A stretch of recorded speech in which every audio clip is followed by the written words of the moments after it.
Après l'arrivée d'Hitler au pouvoir en Allemagne, les persécutions envers les Juifs et les Tziganes commencent. C'est en 1939 que la guerre est déclarée. Après une rapide défaite de la France, le maréchal Pétain, alors président du Conseil, demande à l'Allemagne l'armistice le 17 juin 1940 et s'engage à partir du mois d'octobre dans la voie de la collaboration. La devise travail, famille, patrie remplace liberté, égalité, fraternité. Avec le gouvernement de Vichy, la République est morte. C'est sans plus tarder que le 18 juin 1940, à Londres, le général de Gaulle lance un appel radiophonique à la résistance. Celle-ci commence donc à se mettre en place. Ses membres sont principalement des opposants aux idées nazies et au régime de Vichy, qui seront rejoints plus tard par des réfractaires au STO, le service du travail obligatoire. Ils organisent des sabotages, aident les Juifs et préparent la libération de la France. Jusqu'en 1944, le régime de Vichy participe aux nombreuses déportations comme la célèbre rafle du Veldiv le 16 et 17 juillet 1942. La résistance a eu un rôle primordial lors de la libération et prépara le débarquement des troupes alliées, principalement composées des États-Unis, de l'Union soviétique ainsi que du Royaume-Uni. En 1946, une nouvelle constitution est votée, de nouveaux droits apparaissent, la République renaît. En quoi les combats de la résistance ont-ils permis le retour à la République ? La pluie de joie est triste, au coin de la rue là-bas, son accordéoniste, il est parti soldat. Alors, les premières questions qu'on s'est posées, c'est sur la période de l'occupation. On voulait savoir comment vous viviez cette période. Est-ce que les conditions de vie étaient difficiles? Est-ce que vous viviez dans la peur? Et voilà. L'occupation, il y avait deux problèmes. Il y avait le problème du ravitaillement d'abord, qui était extrêmement difficile, mais ce n'est pas la question que vous m'avez posée. Mais là, on a eu deux occupations. Une première occupation allemande qui a été très courte, qui est survenue peu après le débarquement anglo-américain en Afrique du Nord. Et cette occupation n'a pas duré parce que les Allemands ont laissé la place aux Italiens. Et les Italiens, contrairement à ce qu'on peut croire, j'ai pas mal étudié la question, ils n'ont pas été si faciles que ça. On a l'habitude de dire oh, les Italiens, c'est vrai qu'on ne les prenait pas au sérieux, mais en fait, ils avaient 4 ou 5 prisons qui étaient dans un état déplorable. Et ils ont arrêté beaucoup de gens. Il y avait une Gestapo italienne qui s'appelait l'Obra. On a eu peur des Allemands, moins des Italiens. Une fois, je me souviens, il y avait eu la chute de Tripoli en Libye. Il y avait un Italien qui était assez loin, qui allait prendre sa faction, si vous voulez, au brouhaha. Et je lui avais crié « Tripoli !» Évidemment, il était très loin.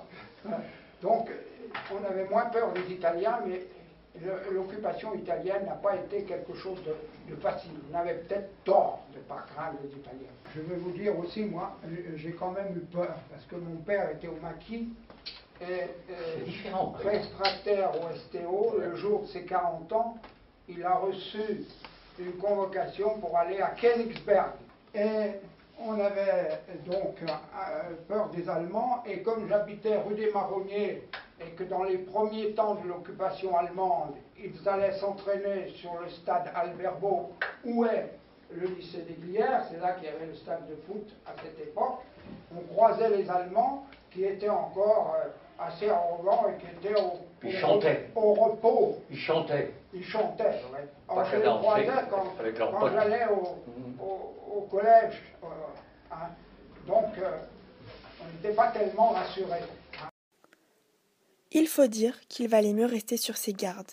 On n'était pas à l'abri d'une lettre de dénonciation, comme celle-ci, où des membres de la Légion signalent des propos antigouvernementaux de 2 douaniers au préfet. La surveillance était constante. Chaque personne était susceptible d'être l'objet d'une enquête approfondie. Plus de liberté, plus d'égalité et une fraternité mise à rude épreuve par les dénonciations. La République était bel et bien morte.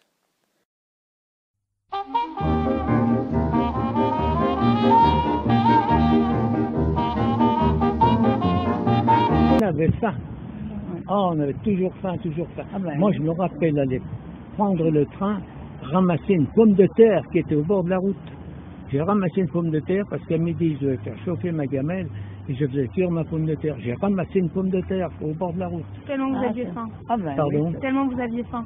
Oh, mais c'était... On avait constamment faim. C'est bien simple, constamment faim, constamment faim. Nous, non, encore, ça, on était à Valérie, Oui. il y avait des Et fermes, moi- ils tuaient des vaches, on allait on allait acheter le bœuf, tout ça, en ben cachette, voilà, toujours en on cachette. s'en Il n'y avait encore pas les Allemands à Valérie, encore. Il y C'était avait le jour où il y avait les Allemands, alors là, fallait... Ils avaient une villa là-bas à Valérie, mais je vous assure qu'on avait eu peur. J'allais à l'école ménagère, je me rappelle, on était plusieurs, on allait à l'école ménagère après la villa des Allemands. Pour s'en aller, il fallait passer devant la villa des Allemands. On se veillait tout ensemble. Et puis une fois, il y avait 3 Allemands qui étaient devant la villa et 2 chiens. Les chiens ne nous envoient pas le chien après. Il a fait tomber une fille, mais alors. Puis ils rigolaient tout ce qu'ils savaient. C'était. On avait la trouille, hein. Ah non, les Allemands, il fallait faire gaffe. Hein. Ouh là là là là.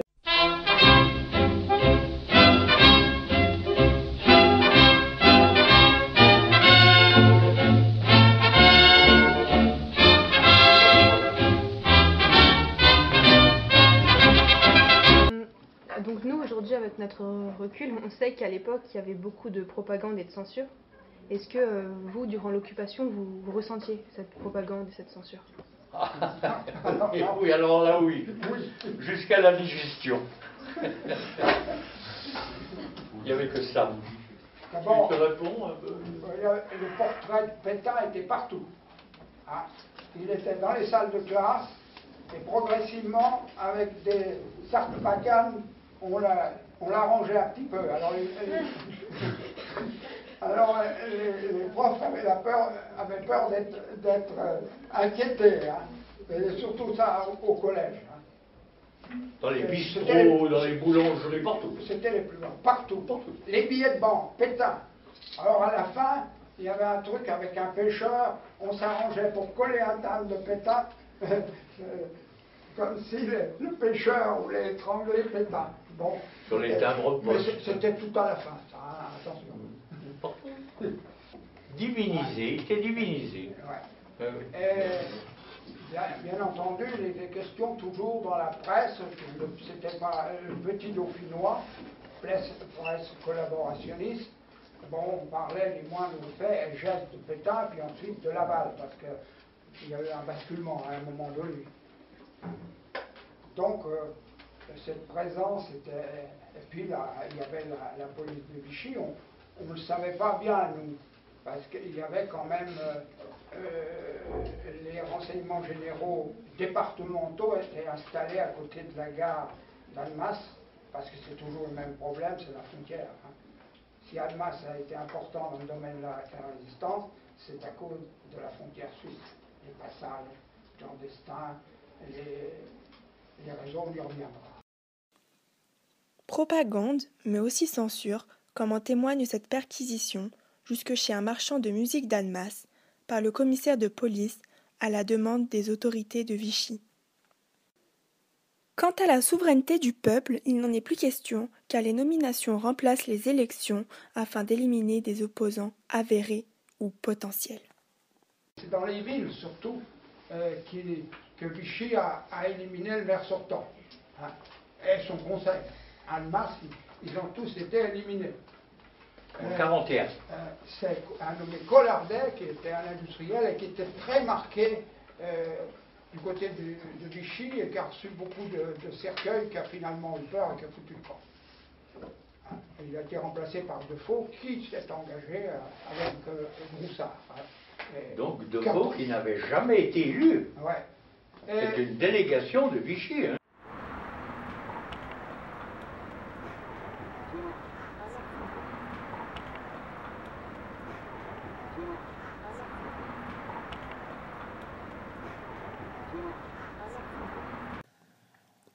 Voilà la libération d'Annemasse telle que nous nous la représentions avant nos recherches. Hier, l'AS et la FTP ont libéré Annemasse sans avoir la moindre perte. 70 Allemands ont traversé l'avenue entre les deux haies de FFI. Le drapeau à croix gammée du Pax a été enlevé et les armes récupérées. Les femmes trouvées sur place ont été incarcérées. Quant à celles ayant eu des rapports intimes avec l'ennemi, elles ont défilé dans toutes les rues les cheveux rasés. Les Allemands ont perdu 2 de leurs hommes et les 2 tiers se sont réfugiés en Suisse. La foule en délire a envahi les rues et surtout les abords du Pax. Les pompiers ont été alors appelés pour dégager l'entrée avec leurs lances incendiaires. Le Pax est désormais sous notre contrôle. La journée d'hier est classée comme journée d'exaltation dont tous les Almaciens se souviendront. On a également retrouvé le registre de la prison. Plus de 680 personnes y ont été détenues. Mais maintenant, plus de sentinelles devant le Pax, plus d'affiches rouges, plus de geôles en pleine ville, plus de sinistres départs pour les camps. Annemasse a retrouvé sa liberté et sa population a retrouvé la joie de vivre. Oui, bien sûr. J'ai vu le départ des Allemands le long de la frontière au Pont Noir à Ambilly. Et mon père il a entendu tirer. Ma mère était en souci parce que mon père était à l'atelier à Annemasse, à côté du Pax. Vous aviez quel âge à cette époque? J'avais 10 ans. Ça a été ressenti vraiment comme la libération ou alors vous étiez méfiant? Oui, on entendait tirer, mais on pensait quand même que c'était la libération, oui, parce que quand on a vu cavaler les Allemands, ils ont posé les vélos vers le mur du cimetière d'Ambilly, j'en connaissais 2, je voulais prendre les vélos. Ma mère m'a dit « ça bouge pas ». Après j'ai vu arriver tous les FFI, là on a tout de suite compris. Alice avait à peine 16 ans et a été incarcérée là. 67 ans après, voici ce qu'elle ressent encore. Du soulagement d'être encore là et puis beaucoup de tristesse pour tous ceux qui sont morts ou qui ont été massacrés ici dans cette prison.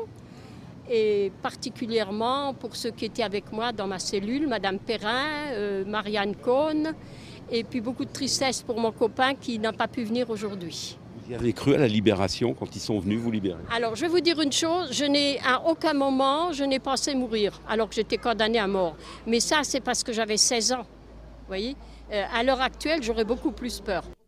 Quand la compagnie est descendue, ils sont descendus avec des armes qui leur ont été prêtées par la compagnie de Saint-Joire.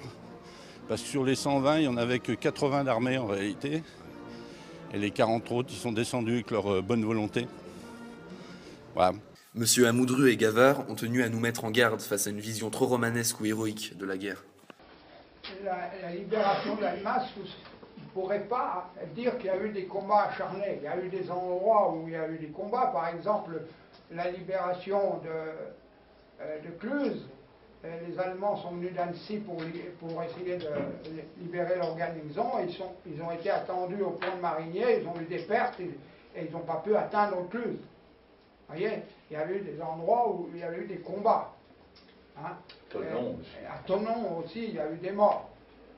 À Annecy, ça s'est passé assez bien, hein, aussi. Oui, mais je veux simplement faire remarquer qu'il s'est construit tout un romantisme, mais après la guerre. Alors, par exemple, ce que vient de vous dire Guy Gavard maintenant, il aurait le dire il y a de ça 30 ans ou 40 ans, c'est-à-dire bien après les événements, hein, eh bien c'était vraiment, c'était condamné. Hein. Iconoclaste.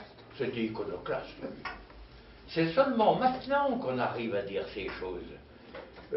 Si vous aviez dit à cette époque-là, donc en 1960, 70, 80 même, hein, bon, à la libération d'Annemasse, il ne s'est pas passé grand-chose. Vous passiez pour un salopard, hein, un traître, un révisionniste. Vous voyez? On s'est fait cette idée que la libération, c'était un moment extraordinaire partout. Hein, et qu'Annemasse avait été une grande bataille avec de héros. Mais non! Mais non! La guerre, c'est jamais comme ça d'ailleurs. Hein. C'est jamais comme ça. Ça n'enlève rien d'ailleurs. Je sais pas moi, à la beauté de cette journée. Vous voyez? C'est autre chose. Avant la libération, les autorités avaient réfléchi à la réorganisation administrative. Comme nous l'a dit M. Amoudru, ce n'était pas improvisé. Des préfets avaient été nommés. Dans notre région, Yves Farge était déjà venu visiter les lieux alors que la région n'était même pas encore libérée. Il s'agitait d'éviter une administration par les Américains.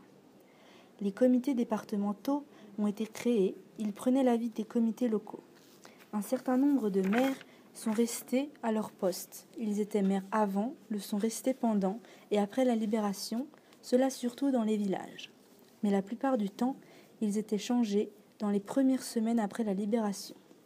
les comités de libération ont nommé de nouveaux conseils municipaux. À Annemasse, Louis Simon a été nommé maire le 22 août 1944, 4 jours à peine après la libération. C'est à partir de fin avril 1945 que la République est de retour avec toute une série d'élections. Parce que la libération, 18 août 1944, en Annemasse en tout cas. Mais la fin de la guerre, c'est l'année d'après, c'est le 8 mai 1945. Bon. Eh bien, dans les années qui ont suivi, on était toujours en train de voter. Les élections municipales ont eu lieu au moment de la victoire, là, en avril, fin avril 40. Defoe a pris des risques. À un moment, avec Meyer, il a bien failli être coffré et envoyé déporté. Il a pris des risques et il a fait partie donc de la municipalité, du conseil municipal. Il a été le maire à la libération. Alors les femmes de prisonniers ont manifesté en disant nos maris ne sont pas là. Ouais, c'est la première fois qu'elles votaient, les femmes. Voilà, la première élection où les femmes ont voté, ce sont les élections municipales de 1945. Et les prisonniers qui n'étaient pas rentrés. Il y avait un tas de monde que c'était trop précipité. Ouais. Donc il a fallu refaire et là, en général, il n'y a pas eu tellement de combats politiques. C'était des listes uniques de la résistance. Il a fallu refaire ces élections qui n'étaient pas très probantes, parce que, donc, pour les raisons qui viennent d'être données. Et on a revoté en 1947. Alors là, on a vraiment tourné le dos à la résistance. Les listes de la résistance ont pratiquement partout été battues. Si vous voulez, à partir de 1947, là, ça marque une coupure. On est revenu, on est rentré dans la 4e République. Alors il y a ça, mais il y a d'autres échelons. Il a fallu faire des élections départementales pour élire des conseillers généraux. Un par canton à l'époque, c'était comme ça. C'était plutôt ça. C'était plutôt. Et puis, au plan national, voter pour qui? Pourquoi? Il y avait plus de... On allait parvenir à la 3e République, plus personne n'en voulait. Il fallait tout innover.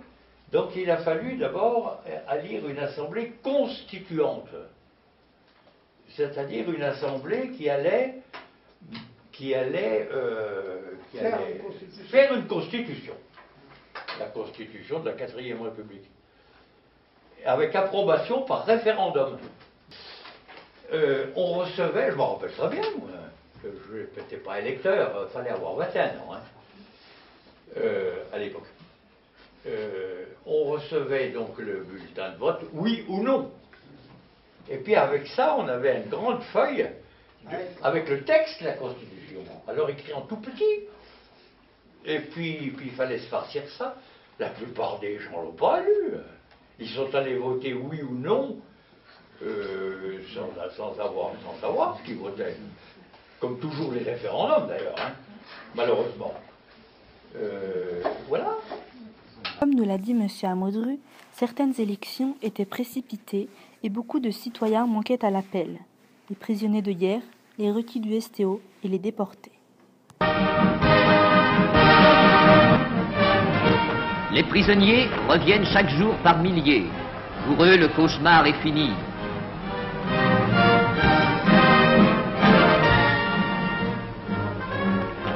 Aujourd'hui, des visages de femmes remplacent l'horizon des barbelés.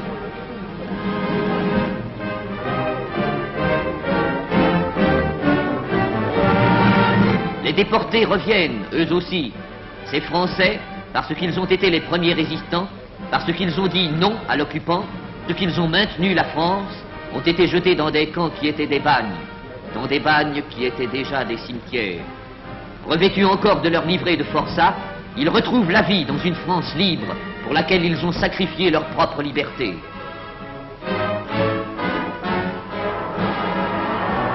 Quand je suis revenu, moi j'avais 18 ans et demi. Je m'en suis sorti. Sur les 24 copains, donc quand je dis les copains, ce sont des jeunes qui ont tous entre 15 et 20 ans. Sur les 24, il y en a 15 qui sont morts là-bas. En l'espace de 10 mois. Les copains, ils ont crevé, on ne peut pas dire mourir, ils ont crevé. Donc on est revenu 9. Bon, notre souci, ça a quand même été de nous taper, hein, parce qu'on était vraiment de la peau sur le squelette, c'est tout. Hein. Alors, bon, il y en a, la plupart d'entre nous, on a dû passer soit dans des sanas, soit dans des maisons sanitaires. Quelques formalités indispensables, et ils vont retrouver cette vie qu'ils ont quittée depuis des mois ou des années.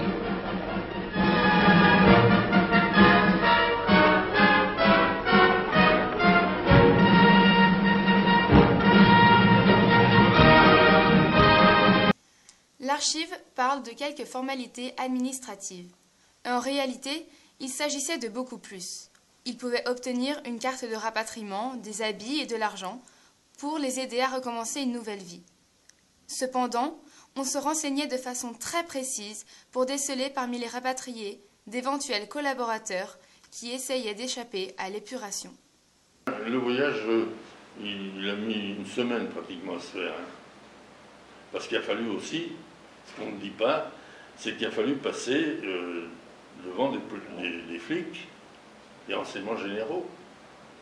Ouais, parce que quand la guerre s'est terminée, en Allemagne, il y avait 600 000 jeunes qui avaient été emmenés en Allemagne comme, pour le service du travail obligatoire, comme la STO. Et puis, il y avait aussi les Français qui s'étaient engagés dans l'armée allemande. Et la principale, on l'appelait la division Charlemagne, hein, qui est allée combattre en Union soviétique. Et puis il y avait des volontaires aussi. Alors, il y a eu donc à partir du mois de mai, il y a eu le rapatriement de tous ces gens-là. Hein. Alors, les déportés, il n'y a pas de problème, on était des squelettes. Donc, quand tu disais, bon, là je sors d'un camp, on ne te faisait pas de... ça s'arrêtait. Mais pour tous les autres, alors les gars, par exemple, les gars qui s'étaient engagés dans l'armée allemande, d'abord, ils avaient posé leur uniforme, hein, ils étaient devenus civils, et puis bon, ils disaient qu'ils avaient été expédiés en Allemagne pour travailler, alors que ça n'était pas vrai.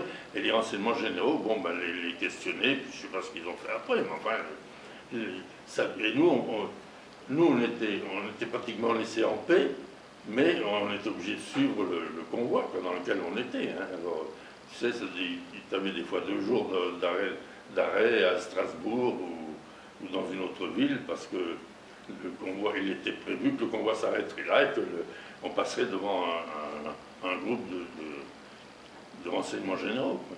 Comme on a pu le voir dans cette archive de l'INA, les conditions sanitaires étaient dramatiques. À Annemasse, la situation était très préoccupante, car c'était un grand centre d'accueil des prisonniers. On avait imaginé plusieurs plans pour la construction de nouveaux camps. Nous avons recueilli le témoignage d'une jeune fille de l'époque. 8 juillet 1945. À la fin de l'année scolaire, qui s'arrêtait alors au 14 juillet, ma classe de 3e est au bord de la piscine des Trembières, maintenant détruite. Nous apprenons à plonger. Le soir, je suis prise d'un très violent mal de tête. Notre médecin, le docteur T, me suivra régulièrement jusqu'à la fin du mois. D'abord, il hésite sur le diagnostic, puis parle d'une forme de typhus. Au moins 45 cas ont été recensés dans l'agglomération, nous a-t-il dit, mais il semble que la population n'en a pas entendu parler. Les autorités ont peut-être voulu éviter que se répande une rumeur inquiétante, alors que depuis la mi-mai, des trains de déportés traversaient la Suisse et s'arrêtaient en gare d'Annemasse, où un camp d'accueil se mettait peu à peu en place. Ce camp a été totalement construit au-delà de la gare, mais lorsqu'il a été terminé, l'arrivée des trains de déportés avait cessé. Les bénévoles et les services municipaux d'Annemasse, mais aussi d'Ambilly et de Villagrand, qui assuraient l'accueil, ont travaillé dans l'urgence et même dans des conditions sanitaires peu fiables. On aurait pu craindre une épidémie beaucoup plus grave. Avec la libération du territoire commence la période de l'épuration. Le désir de vengeance est grand chez ceux qui ont été victimes de la collaboration. En novembre 1944, le comité départemental de libération s'inquiète des attentats commis et craint de voir son autorité débordée. Le CDL, en quête de légitimité, tente de réagir en punissant les coupables d'attentats et en organisant l'épuration légale. Ainsi, le 7 septembre 1944, à Annemasse, une cour martiale juge 32 prévenus. 15 miliciens, 2 délateurs et un Autrichien ayant tué un résistant FTP sont fusillés le soir même. L'épuration est aussi économique. Les entreprises ayant été reconnues coupables de marché noir sont sanctionnées par des amendes. J'ai eu cette espèce de convalescence là pour me retaper. Hein. Et au mois d'août 45, alors donc je suis rentré dans la deuxième quinzaine de mai, et au mois d'août 45, je reprenais mon activité. Hein, dans l'entreprise où je travaillais, qui était une usine où on faisait de la bijouterie industrielle. Voilà. Alors, nous, on avait à cœur de défendre les copains, les familles des copains qui n'étaient pas venus. Voilà. Alors, c'est pour ça, bon, j'ai continué à travailler à l'entreprise du Colo, puisque c'est comme ça qu'elle s'appelait, jusqu'au jour où le patron m'a dit, il faut savoir si tu travailles chez moi ou si tu travailles à la préfecture ou à la mairie. Et puis je l'ai quitté, c'est tout, quoi. Et en 47, bon, je suis rentré dans la Sécu. Si M. Bassan a pu trouver un emploi à la sécurité sociale, c'est qu'elle venait d'être créée grâce au Conseil national de la résistance. Le CNR, créé sous l'égide de Jean Moulin en 1943, a permis le retour à une république plus sociale à la libération. Laissons Léon Landini, résistant FTP Moy dans la bande-annonce du film de Gilles Perret, Les Jours Heureux, nous parler de l'importance du CNR. Encore aujourd'hui, je me réfère souvent au programme du Conseil national de la résistance. Ce programme, rédigé dans la clandestinité, structure encore l'État social tel que nous le connaissons. Nous lui devons les retraites par répartition, la nationalisation de l'énergie, la sécurité sociale, les comités d'entreprise, la liberté de la presse, etc. Les réformes qui ont été faites pendant ces 2 années-là, c'est des réformes qui ont conditionné la vie de la France pour longtemps. Ils étaient persuadés tous que ça servirait à quelque chose. Oui, il fallait être idéaliste, il fallait même être utopiste.